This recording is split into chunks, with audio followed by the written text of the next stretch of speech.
já havia dito na semana passada, de uma forma diferente.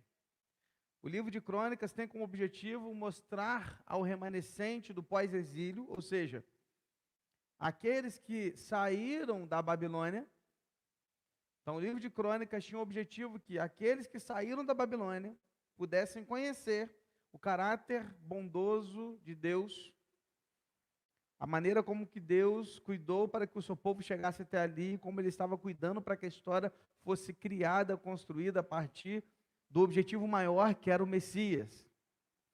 Então, o cronista, ele tinha este objetivo, um livro que fosse uma leitura teológica de tudo que estava acontecendo, para que eles tivessem certeza de que Deus estava construindo a história através daquele povo.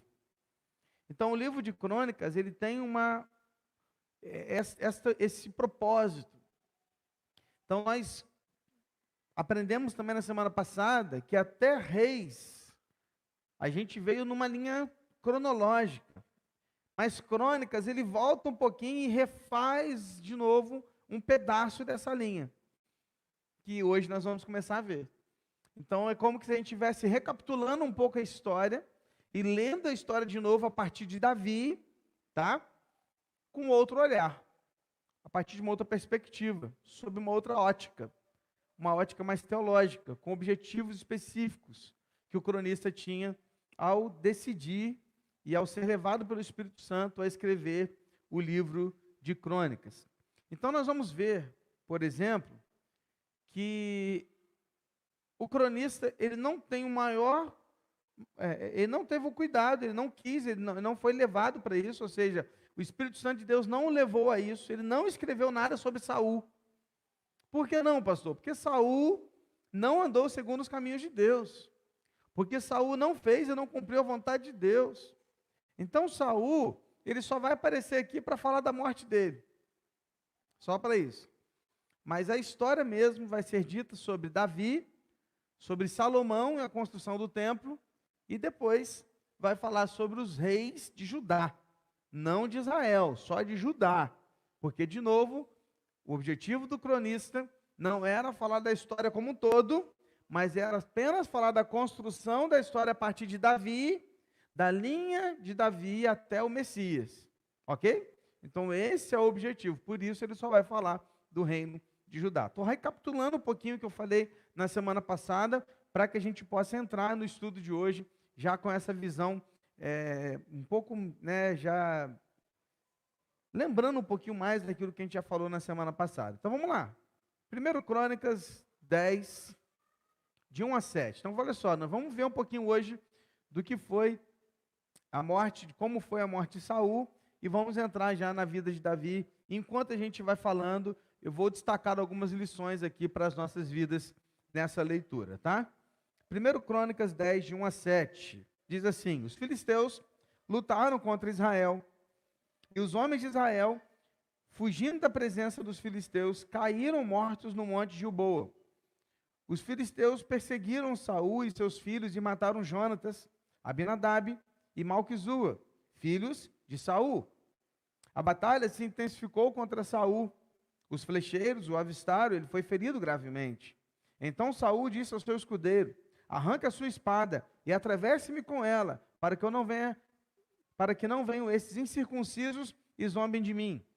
Mas o seu escudeiro não quis fazer isso, porque estava com muito medo.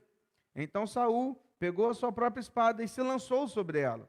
Quando o escudeiro viu que Saul estava morto, também se lançou sobre a espada e morreu com ele. E assim morreram Saul e os seus 3 filhos, e toda a sua casa morreu juntamente com ele.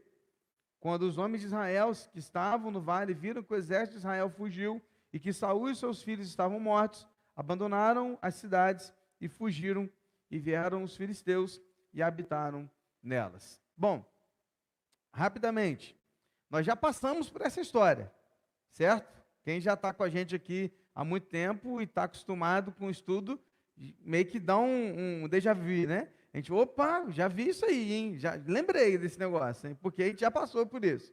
Então, eu não vou ficar dando ênfase muito na história de novo. Eu vou passar por algumas coisas que a gente já falou e vou dar uma enfatizada naquilo que Crônicas dá uma diferenciada e aquilo que a gente aprende mais aqui, beleza? Então vamos lá. Primeiro, o autor, de novo, lembro você, tem apenas a preocupação de registrar a morte de Saul e como ela aconteceu. Lembrando que ela aconteceu numa batalha contra os filisteus, os seus 3 filhos morreram antes, depois ele, recebeu uma flechada, que foi uma flecha que o feriu de forma grave, a ponto de morte mesmo, mas ele não queria ser pego com vida pelos filisteus, porque os filisteus tinham a fama de zombar, judiar e destratar e machucar ainda mais os prisioneiros de guerra, quanto mais um rei. Então o que ele pensou? Melhor morrer aqui, já vou morrer mesmo. Aí ele pede o seu escudeiro, que era o escudeiro, lembra disso? Era aquele rapaz, aquele homem, soldado, que andava à frente do rei com o escudo para protegê-lo. Esse era o escudeiro. Ele também andava armado. Então ele falou, pega a sua espada e mate-me, para que eu não seja pego por esses incircuncisos. Aí o escudeiro fala, não, eu não vou te matar. O escudeiro era fiel mesmo, né? Se esse era o escudeiro fiel. Ele falou, não vou te matar, não vou fazer isso com você, você é o meu rei. Então, por ele não fazer isso, o que Saul faz? De alguma forma, ele crava a sua espada no chão e ele se lança sobre ela, tirando a sua própria vida, um suicídio. Tendo feito isso, seu escudeiro faz o mesmo. Realmente, esse era fiel, né? Ele morreu, não, meu rei morreu, então vou morrer também. Ele foi lá e deu a sua vida também, e morreu da mesma forma como Saul havia feito. Então, essa foi a forma com que Saul morreu. Você já sabia disso, estou apenas te lembrando para que você entenda a história. Então vamos lá, do 8 ao 14. E aconteceu que no dia seguinte, quando os filisteus foram tirar os despojos dos mortos, encontraram Saul e os seus filhos caídos no monte Gilboa. Despojaram os mortos, pegaram a cabeça de Saul e as suas armas e enviaram mensageiros pela terra dos filisteus, ao redor, para levar as boas novas a seus ídolos e ao povo. Puseram as armas de Saul no templo de seu Deus e a sua cabeça a fixaram no templo de Dagom. Quando todos os moradores de Jabes de Gileade ouviram tudo o que os filisteus haviam feito com Saul, todos os homens valentes se levantaram, pegaram o corpo de Saul, os corpos dos seus filhos e trouxeram a Jabes. Depois os sepultaram, os ossos deles debaixo de um arvoredo em Jabes, e jejuaram 7 dias. Assim, Saul morreu, por causa da transgressão cometida contra o Senhor, por causa da palavra do Senhor que ele não tinha guardado, e também porque consultou uma médium e não o Senhor, e por isso o matou e transferiu o reino a Davi, filho de Jessé. Então, de novo, rapidamente na história, e vou dar um destaque que tem diferente dos reis. Então, vamos lá. O rei morreu, então o que acontece quando um exército ganha? Eles vêm passando pelos mortos e vêm tirando, pega uma espada, pega um escudo, pega uma coisa que eles tenham de bom e tal, vão pegando todos os despojos de guerra. De repente eles se deparam com o rei. Opa, esse aqui é Saul. Aqui são os seus 3 filhos. O que eles fazem? Eles pegam os corpos dos 3 filhos de Saul, pegam o corpo de Saul, arranca a cabeça dele fora, pega a cabeça dele junto com as suas armas e leva para fazer um tipo de um cortejo. Mas não é um cortejo triste, é um cortejo feliz. Eles passam pelas suas cidades filisteias comemorando, matamos o rei Saul. Então eles vão mostrando a cabeça do rei para todo mundo. Estamos juntos? Beleza? Essa é a história contada de flash. Agora, há um detalhe aqui, que aí que a gente entra, olha só como é que é diferente. A gente entra nos Crônicas e vê esses detalhezinhos. Olha o detalhe, versículo 13. Aqui, o cronista faz questão de relatar o motivo pelo qual Saul morreu desse jeito. Por que ele morreu? 13. Assim Saul morreu, por causa, 1, da transgressão cometida contra o Senhor, por causa, 2, da palavra do Senhor que ele não tinha guardado, e também, 3, porque consultou uma médium e não o Senhor. Então, há 3 razões aqui que o cronista relatou, destacou, pelo qual Saul havia morrido dessa forma. Porque, irmãos, ele não só morreu na guerra, era uma vergonha, uma desonra para um judeu, quanto mais um rei, ter a cabeça cortada, o corpo exposto, o corpo estava nu, irmãos. Eles tiraram as roupas dele. Então você imagina aqueles corpos nus, dispostos ali, isso era uma vergonha, era uma desonra, era humilhante. Então, Saul não só morreu, ele foi humilhado, ele foi desonrado. E o cronista fez questão de citar as 3 razões pelas quais ele morreu desse jeito. Primeiro, porque ele desrespeitou a ordem do Senhor quando Deus mandou ele matar todo mundo daquele povo, dos amalequitas, você lembra? E ele falou assim, não, vou salvar o rei, e vou guardar uns boizinhos que são bonitos aqui, tem umas picanhas bonitas aqui, que a gente pode guardar para a gente, né? Aí ele não matou todo mundo. E Samuel chegou lá, chutou a porta e falou, tu está errado. Por causa disso, Deus te rejeitou. Porque ele não honrou a palavra do Senhor. Você se lembra quando ele estudou Saul? Ele estava muito mais preocupado com a sua própria imagem, que com a imagem de Deus. Então ele desonrou a palavra de Deus. E por fim, quando ele procura aquela médium, lembra, para consultar Samuel? E ele, em vez de procurar o Senhor, ele foi a uma médium. E isso também foi a razão pela qual ele foi morto. E aqui vem a primeira lição. A primeira lição é a seguinte: você colhe o que você planta. Essa é simples. Gente, a vida é tão simples. O cristianismo é tão simples. É tão simples, a gente que complica as coisas. Mas é muito simples, é o seguinte, você colhe o que você planta. Deus te dá a liberdade para você plantar o que você quiser, mas Ele é justo para te dar a colheita que você plantou. Ponto. Então Saul, ele plantou o que ele quis. Colheu vergonha, colheu desonra, colheu humilhação. A sua morte foi assim, por quê? Porque ele colheu o que ele plantou. Ele escolheu viver uma vida distante de Deus, em desonra a Deus, e por isso ele morreu em desonra, em vergonha, em humilhação. Amém, queridos? Estamos juntos? Capítulo 11, já passamos pelo 10, viu? Capítulo 11, de 1 a 3, diz assim: Então, todo Israel se reuniu com Davi em Hebrom, dizendo: Veja, somos do mesmo povo que o Senhor, ó rei. No passado, quando Saul ainda era rei, era o Senhor quem fazia sair as entradas militares com Israel. Também o Senhor, seu Deus, lhe disse: Você apacentará o meu povo de Israel e será príncipe sobre o meu povo de Israel. Assim, todos os anciãos de Israel foram falar com o rei em Hebrom, e Davi fez com eles uma aliança em Hebrom diante do Senhor, e eles ungiram Davi rei sobre Israel, segundo a palavra do Senhor, por meio de Samuel.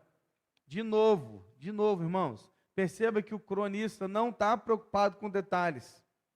Ele já foi logo, partiu, morreu. E Davi já foi coroado, tá vendo? Lembra de Reis, como é que era diferente? E aconteceu isso, e depois aconteceu isso e tal. Reis é detalhista ali e tal. Cronista não, ele está indo direto para os fatos importantes que têm a ver com o seu objetivo. A teologia sendo pregada, mostrada através dessa história. Então, por exemplo, aqui a gente já entrou direto em Davi reinando sobre todo Israel. Mas você sabe, assim como eu, que Davi não começou reinando sobre todo Israel, não é verdade? Queria que todo mundo balançasse a cabeça assim, ó, forte, entendeu? É, pastor, é isso que eu sei, né? Porque primeiro ele começou reinando aonde? Lá em Judá, né? Na cidade de... Isso, Hebrom, isso, exatamente, entendeu? Então é lá que ele começou a reinar. Então você se lembra disso? Então o cronista, ele nem se preocupa com falar nisso. Ele nem fala dessa fase, ele já parte direto para Israel. E Davi foi coroado rei em todo Israel, ponto, acabou. Ele não está preocupado nos detalhezinhos lá de Judá, aquele momento que o Esbizobete, agora esqueci até o nome do rapaz agora, né? O filho lá do Saul que tentou pegar o lugar, lembra disso? E nem entra nessa história. Ele vai logo para a parada que, Davi agora é rei, ponto final. Então ele já vai e chega direto naquilo que Deus colocou Davi sendo rei sobre Israel. Havia representantes sobre todas as tribos na região de Hebrom e todos declararam com entusiasmo a sua lealdade ao nosso rei. A verdade, queridos, aqui é a seguinte: nós também deveríamos ser assim. Deus decidiu, escolheu, colocou e o povo se submeteu. Nas nossas vidas também deveria ser assim. Deus escolhe, Ele manda, Ele coloca e a gente submete. O problema é que a gente quer brigar com Deus. E a gente está o tempo todo reclamando com Deus.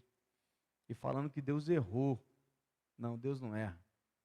Deus, Ele faz exatamente da maneira como Ele quer. Então o povo apenas se submeteu. Olhou para Davi e falou assim: Davi, você é o nosso rei, porque Deus te colocou como rei. Você foi ungido por Samuel para ser rei. E nós nos submetemos ao seu senhorio. É isso. Fechou? Então aqui a gente já vê dessa forma. Versículos de 4 a 9. Davi partiu com todo Israel para Jerusalém, que é Jebus, porque ali estavam os jebuseus que moravam naquela terra. Os moradores de Jebus disseram a Davi: você não entrará aqui. Porém Davi tomou a fortaleza de Sião, isto é, a cidade de Davi, porque Davi disse: o primeiro a atacar os jebuseus será o chefe comandante. Então Joabe, filho de Zeruia, atacou em primeiro lugar e foi feito chefe. Assim Davi morou na fortaleza. Por isso, ela foi chamada de cidade de Davi. Ele foi edificando a cidade ao redor desde Milo, completando o circuito, e Joabe renovou o resto da cidade. Davi, presta atenção, olha os detalhes que o cronista coloca. Davi ia crescendo em poder cada vez mais, porque o Senhor dos exércitos estava com ele. Percebe os detalhes? O cronista está todo o tempo preocupado em dar esses detalhes teológicos. Então ele dá mais um detalhe aqui. Então vamos lá. Primeiro, quando Davi reinava, no início, ele reinava em Hebrom, aqui no sul. E o filho de Saul reinava aqui no norte, em Manaim. Só que, imagina que um povo que Israel. Então, ou seja, sul e norte. Se Davi fala, vou reinar no sul, o pessoal do norte vai ficar chateado. Se ele fala, vou lá para o norte, o pessoal do sul vai ficar chateado. Davi era um cara inteligente, o que ele escolhe? O centro. No centro tinha uma cidade chamada Jebus, que passou a se chamar de Jerusalém, e essa cidade tinha que ser reconquistada. Então ele vai lá e conquista essa cidade e coloca a capital de Israel no centro, que passa a se chamar Jerusalém. Perceba que o cronista destaca que ele só ia crescendo em poder, por quê? Porque o Senhor dos exércitos estava com ele. Uma outra lição que eu quero destacar aqui, queridos, é que sucesso é quando Deus está conosco em nossos empreendimentos. Não há sucesso sem que Deus esteja presente. Não existe. O cronista não deixa dúvidas. Davi estava crescendo e prosperando porque Deus estava com ele. Não se tratava única e exclusivamente de aptidão e capacidade de Davi, mas da presença de Deus na sua vida. Isso é sucesso. Sucesso é quando fazemos o que Deus quer na presença dele para a glória dele. Isso é sucesso. É assim que Deus espera. Deus está no seu empreendimento. Deus está nos seus planos. Deus está na sua família. Deus está no seu projeto. Quando você decide, escolhe fazer algo, você pergunta ao Senhor, você dedica ao Senhor, você coloca diante do Pai. Então é isso que você precisa entender. Se você quer ter sucesso, você precisa entender que isso precisa estar nas mãos de Deus. Deus precisa estar à frente de tudo isso. Estamos juntos? Estou indo rápido demais, gente? Tranquilo? Porque talvez eu esteja assim, porque eu estou acreditando que a história já está mais na cabeça de vocês do que se vocês não tivessem estudado Reis. Então eu estou indo um pouquinho. Se eu estiver indo muito rápido, depois de tudo, você pode me falar, pastor, dá uma segurada, vai mais devagar, que aí no próximo eu dou uma segurada, tá? Eu também não quero apressar as coisas. Eu só estou imaginando que você já está com essa história um pouco mais na mente, então eu estou indo direto para as lições e para aquilo que é diferente aqui em Crônicas, tá? Bom, os próximos versículos, que vão do versículo 10 até o versículo 47, a gente tem mais uma lista de nomes. Eu sei que você não gosta de ler um monte de nome, né? Que é quase que uma genealogia de novo aqui. Então, capítulo 11, agora do 10 ao 47, o cronista ele faz questão de citar os nomes dos valentes que lutaram com Davi. E eu vou dar uma enfatizada em alguns nomes. Então, o que eu vou combinar com você? Eu não vou ler o capítulo aqui todo agora, porque eu sei que você vai ler em casa, curioso, né? Para saber todos os nomes. Então, eu sei que você vai fazer isso. Então, não vou ler tudo agora com você. Vou destacar os nomes principais e vamos tirar algumas lições aqui a partir disso, que tem algumas histórias aqui muito interessantes que nos fazem refletir, tá? Então, vamos lá. A preocupação do cronista agora é destacar aqueles que lutaram ao lado de Davi, tá? Então, primeiro, ele cita o nome de um homem chamado Jazobeão. Ok? É o primeiro nome que ele usa. Por que Jazobeão está em primeiro? Porque ele era um homem famoso por ter matado 300 homens com uma única lança. O texto não diz como isso aconteceu, a gente já falou disso. Então o texto não diz como que isso sucedeu. Ele chegou e caiu os 300 num penhasco e morreu todo mundo. Não sei. Não sei. Ou se foi ele lutando, né, devagar, um contra um, até matar os 300. Não sei. A Bíblia não diz com detalhes. A Bíblia diz que ele era famoso porque ele matou de uma única vez, ou seja, numa única circunstância, 300 homens com uma única lança. Ok? Esse era bom. Eu não consigo matar nem 300 formigas de uma vez só, né? Quanto mais 300 homens. Então, ele se matou 300 homens com uma única lança. Foi realmente um milagre. E é claro que isso reflete o que a gente leu antes. As coisas aconteciam porque Deus, o Senhor dos Exércitos, estava com Davi. Ok? Depois ele cita outro nome. Eleazar. Eleazar também lutou ao lado de Davi contra os filisteus. E numa grande batalha, uma batalha tão pesada, tão grande, tão difícil, eles foram levados para o meio de um mato, assim, de uma floresta, e ele lutou ao lado de Davi ali o tempo todo. Eles lutaram mesmo com muitos homens. E o texto, não aqui, mas em Crônicas, aqui eu acho que também reflete isso, fala que ele lutou tanto, que a espada ficou agarrada na mão dele. Lembra dessa história?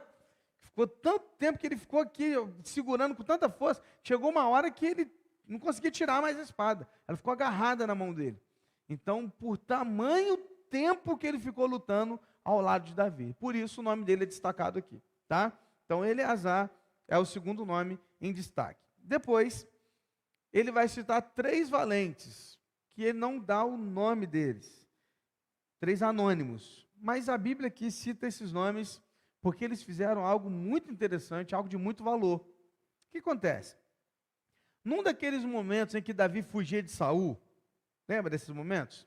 Davi então estava com seu exército, né? Aquela galera que caminhava com ele, e eles estavam dentro de uma caverna famosa chamada Caverna de Adulão. Naquela caverna de Adulão, eles estavam ali e havia uma seca, havia um momento de sede, eles estavam muito, né, sedentos. E Davi pensou alto, e sussurrou assim: nossa, quem me dera, quem falou, quiçá, né? Quem me dera se eu pudesse tomar agora a água do poço de Belém. Ele pensou alto. Sabe quando você pensa alto? Quando você sussurra alto, um pensamento? Ele disse, ele não pediu para ninguém fazer nada, ele só falou isso. 3 homens estavam perto dele nessa hora. Ouviram ele falar isso. E naquele mesmo momento, eles foram até o poço de Belém. Aí você vai falar assim: pastor, mas estava pertinho? Não, estava a 18 quilômetros de distância. Então eles saíram, andaram 18 quilômetros de distância, foram ao poço, tiraram água do poço de Belém e voltaram com a água para Davi. E chegaram lá então e entregaram a água para Davi. Então esses 3 homens, eles são destacados aqui por causa disso. Eles arriscaram a vida deles, porque eles eram perseguidos, eram fugitivos. Mas eles fizeram isso pelo rei Davi, que ainda não era rei, mas era o seu senhor, era o seu líder. Irmãos, vamos pensar um pouquinho aqui agora nessa história. Quem dera se tivéssemos a mesma atitude diante do nosso Senhor Jesus Cristo. Veja, eles estavam perto o suficiente para ouvir as palavras sussurradas do seu Senhor. Eles foram leais o suficiente para considerar o desejo do seu Senhor uma ordem. Porque Davi não deu ordem, mas eles o consideraram uma ordem só porque ele desejou. E 3, eles foram corajosos o suficiente para agradar o seu Senhor, custe o que custar, inclusive as suas vidas, porque eles poderiam morrer nessa trajetória de buscar água para o seu Senhor. E eu pergunto, será que estamos perto o suficiente de Cristo para saber o que Ele quer? Será que somos leais o suficiente a ponto de entender que o simples desejo de Jesus é uma ordem? Será que somos corajosos ou temos a coragem suficiente para agradar o nosso Senhor Jesus Cristo, custe o que custar? Eu fiquei pensando nisso, queridos. E ao ler essa história aqui em Crônicas, eu fiquei imaginando, pensando, né? Aqui Davi representando a Cristo e nós sendo representados por esses soldados. Eu me perguntei, será que eu estou perto o suficiente de Jesus para ouvi-lo sussurrar? Sabe, para eu poder ler a Bíblia com tanta ousadia e pegar detalhes da palavra que talvez eu não pegaria se eu estivesse lendo apenas por ler. Mas eu estando tão perto de Jesus, eu poder ler versículos, e daquele versículo, eu poder ficar refletindo no dia inteiro naquilo, porque fez tanto sentido para mim. Sabe, irmãos, estamos tão perto de Jesus a esse ponto? Será que estamos tão perto de Jesus e temos a coragem de arriscar as nossas vidas por aquilo que Ele quer de nós, queridos? Esses homens nos ensinam muito diante dessa história. Devemos pensar e refletir em como estamos agindo com o nosso Senhor. Mas é interessante, queridos, porque não apenas esse aprendizado vem a mim, mas eu também aprendo com a reação de Davi. Olha que fantástico. Porque nessa história eu aprendo tanto com os seus soldados quanto com Davi. Quer saber o que ele fez? Vai lá, abre aí. 1 Crônicas 11, 18 e 19. Está com a Bíblia aberta ainda? Então olha aí. 18. Então aqueles 3 romperam pelo acampamento dos filisteus, tiraram água do poço junto ao portão de Belém e a levaram a Davi. Ele não quis beber, mas a derramou como libação ao Senhor e disse: longe de mim, ó meu Deus, fazer tal coisa. Beberia eu o sangue dos homens que lá foram, colocando em risco a sua vida? Pois arriscando a sua vida, a trouxeram, e assim não a quis beber. São estas as coisas que fizeram os 3 valentes. O que quer que Deus colocasse nas mãos de Davi, ele usava para honrar o seu Deus. Deus colocou uma funda na mão dele e ele honrou o Senhor contra o Golias. Deus colocou uma espada nas suas mãos e ele honrou o Senhor nas suas batalhas. Deus colocou uma harpa nas mãos de Davi e Davi o honrou com as músicas e com os salmos tão conhecidos que temos nas Escrituras. Deus deu um copo de água para Davi e Davi o honrou com um copo de água. Ele pegou aquela água e ofertou ao Senhor. Ele recebeu aquela água, eu fico imaginando a cara dos soldados. E ele olhou para aquele soldado e falou assim: não, eu não sou digno de tomar essa água, porque tomar essa água seria tomar o sangue desses homens que arriscaram as suas vidas por mim. Aí ele vira e faz o seguinte: Senhor, eu entrego essa água para ti. O que é libação, pastor? Libação é derramar. Ele derrama água em oferta a Deus. Ele honra o Senhor com aquele copo d'água. E aí 2 lições são destacadas aqui que eu queria compartilhar com você. Primeiro, o que você tem feito com o que Deus põe em suas mãos? Pensa comigo. Seja lá o que for, pode ser um talento, pode ser uma renda, pode ser o seu dom, pode ser a sua profissão, pode ser o seu estudo, pode ser a sua fala, pode ser o seu serviço, pode ser, não sei, o que pode ser? Seu carro, sua casa, suas roupas, seu trabalho. O que você tem feito com aquilo que Deus tem posto em suas mãos, querido? Agora pense comigo, porque talvez você esteja pensando assim, pastor, mas o que eu tenho nas minhas mãos é tão pouco.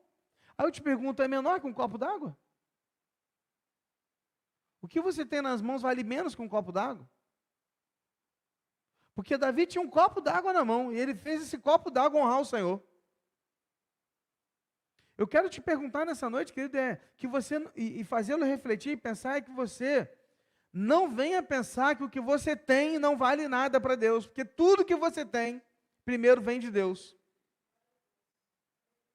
E o que Deus tem posto em suas mãos, você deve usar para a glória dele. E eu te pergunto de novo, o que você está fazendo com o que Deus tem posto em suas mãos?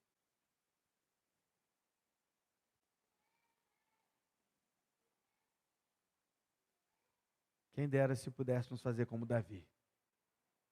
Seja lá o que for, nós vamos transformar isso em glória para Deus. Uma segunda lição é que nós não temos o direito de abusar da bondade das pessoas. Não temos o direito de abusar da bondade dos outros. Precisamos encontrar um equilíbrio.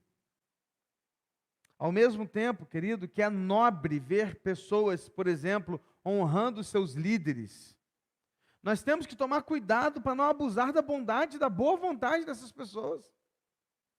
Uma coisa não exclui a outra, mas precisa haver um equilíbrio.